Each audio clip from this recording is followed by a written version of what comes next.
عدی بن حاتم جو تھے نا، یہ حاتم تائی کے بیٹے تھے، بادشاہ کا بیٹا تھا، زمانہ بڑا دیکھا تھا، بڑے بڑے وزیروں مشیروں، ساری زندگی اعلیٰ سطحی وفود سے ملاقات ہوئی۔ عدی حضور کی بارگاہ میں آئے، مسند امام احمد بن حنبل میں موجود۔ تو اسلام پر ابھی غربت کا دور تھا، چند لوگ مسلمان ہوئے تھے، نبی پاک علیہ السلام نے فرمایا عدی کلمہ پڑھ لو۔ تو عدی کہنے لگے میں تو پہلے ہی ایک دین کا ماننے والا ہوں۔ حضور فرمانے لگے جس دین کے تم ماننے والے ہو اس دین کو میں تم سے زیادہ جانتا ہوں۔ حضور فرمانے لگے جس دین کے تم ماننے والے ہو اس میں کیا یہ لکھا ہے کہ مال غنیمت کا چوتھا حصہ کھا جاؤ؟ کہنے لگے نہیں۔ تو فرمایا کھا کیوں جاتے ہو؟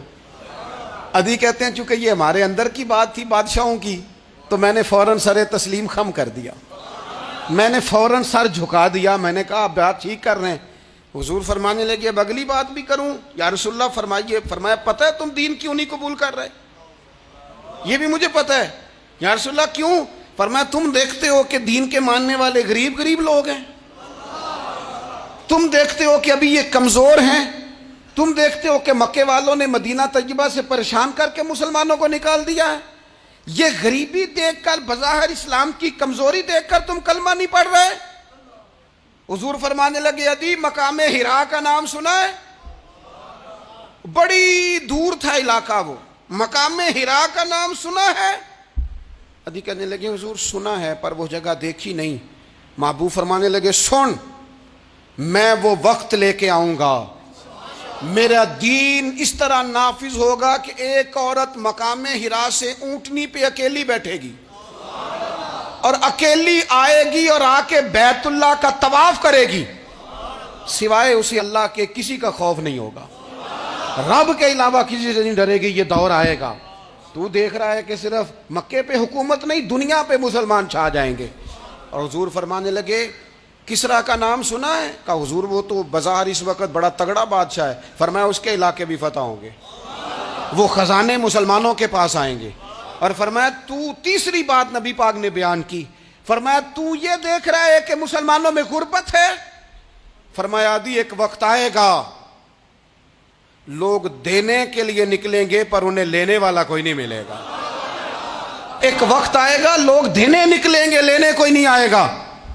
عدی کہتے ہیں کہ میں رسول کریم کا کلمہ پڑھ کے مسلمان ہو گیا، اب پھر زیادہ دور نہیں گزرا، عدی رویا کرتے تھے، حاتم تائی کے بیٹے عدی رویا کرتے تھے اور رو کے بتایا کرتے تھے لوگوں وہ جو حضور نے فرمایا تھا نا بی بی حرا سے چلے گی اور طواف کرے گی، وہ بی بی میں نے اپنی آنکھوں سے آتی دیکھی، میں نے اس تنہا عورت کو حضور سید عالم کی پیشن گوئی کے مطابق بیت اللہ کا طواف کرتے دیکھا، اسے سوائے اللہ کے کسی کا ڈر نہیں تھا۔ اور عدی کہنے لگے وہ جو حضور نے فرمایا تھا نا کہ کسرا کے خزانے فتح ہوں گے، فرمایا وہ جب فتح ہو رہی تھی تو میں خود اس جنگ میں شریک تھا، مجھے اللہ نے موقع دیا، میں مجاہدوں میں شامل تھا۔ اور فرمانے لگے تیسری پیشن گوئی رہ گئی ہے، مجھے امید ہے وہ بھی پوری ہوگی۔ حضرت عمر بن عبدالعزیز کے زمانے میں آ کے وہ دور بھی آیا کہ لوگ زکوٰۃ دینے نکلتے تھے، لینے والا کوئی نہیں ملتا تھا، لوگ کسی کو غریب سمجھ کے صدقہ دینے لگتے تھے، وہ کہتا تھا بھائی لے جا میں تو رات خود دے کے آیا ہوں، لوگ دینے نکلتے تھے لینے والا کوئی نہیں۔ اسلام کی فطرت میں قدرت نے لچک دی ہے، اتنا ہی یہ ابھرے گا جتنا کہ دبا دو گے۔ یہ مولویوں کی وجہ سے، پیروں کی وجہ سے، سیاستدانوں کی وجہ سے نہیں چھائے گا۔ یہ کیوں چھائے گا کہ ارسل رسولہ بالہدی ودین الحق، یہ اس لیے چھائے گا کہ اللہ نے بھیجا ہی حق کے ساتھ ہے، یہ آیا حق کے ساتھ۔